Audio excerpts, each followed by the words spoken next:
Endi biz anonsladıq dostlarım.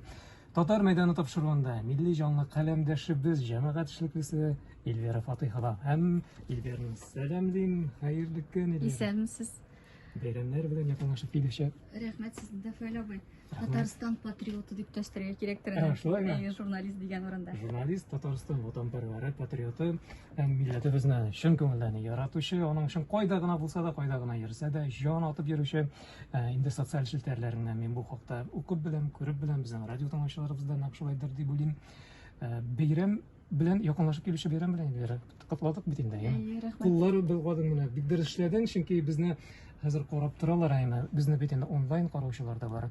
Зур телевизорлардан хәзер радионы тыңлаучылар әзрәк, машинада гына тыңлыйлар, өйдә инде тоташтырып куялар да интернетны карыйлар. Аны алдан әйтергә кирәк иде. Бизәнеп күлмәкләр киеп килгән булырга. Менә сине хәзер күреп торалар, барбер милли бизәкләрең бар әле, күкрәгеңдә. Спортивкада милли бизәкләр. Хәтта спорт киемендә дә Эльвираның милли бизәкләре. Шулай булгач, аның йөрәгендә, күңелендә ни икәнлеге шуналарга була. Эльвира, синең ачык хатлар белән эш иткәнеңне, шушы ачык хат белән эш иткәнең, журналистикада шуңа өстенлек биргәнеңне дә беләм әле мин.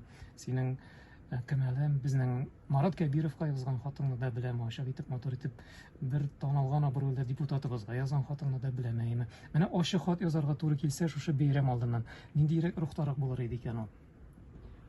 Ачык хат бит инде ул ниндидер шәхси хат буларак күз алдына китерелә инде, әйме?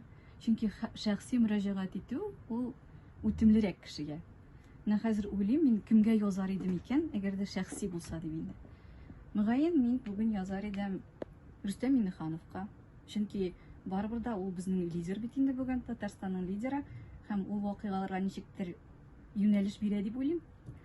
Яки шул ук җитәкчелектә утыручы милләтвәрәр кешеләргә.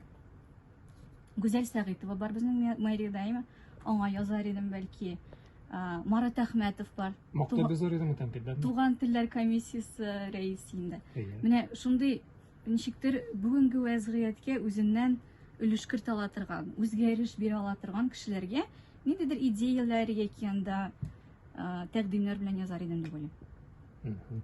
Менә син шушы ачык хатка өстенлек бирүең, ул инде синең эшеңдәге тошыңда булуыңна күбрәк менә шушы бер нәрсәдән дә яхшысын мәйтегә курыкмыйчан чын мәгънәсендә куй итеп әйтүеңне раслыйм. Әллә инде бу жанрга күбрәк өстенлек бирүең генәме синең? Икесе дә бармы? Барсы да бардыр дип уйлыйм. Әйе, монда ниндидер әйберне аерып алып әйтеп булмый.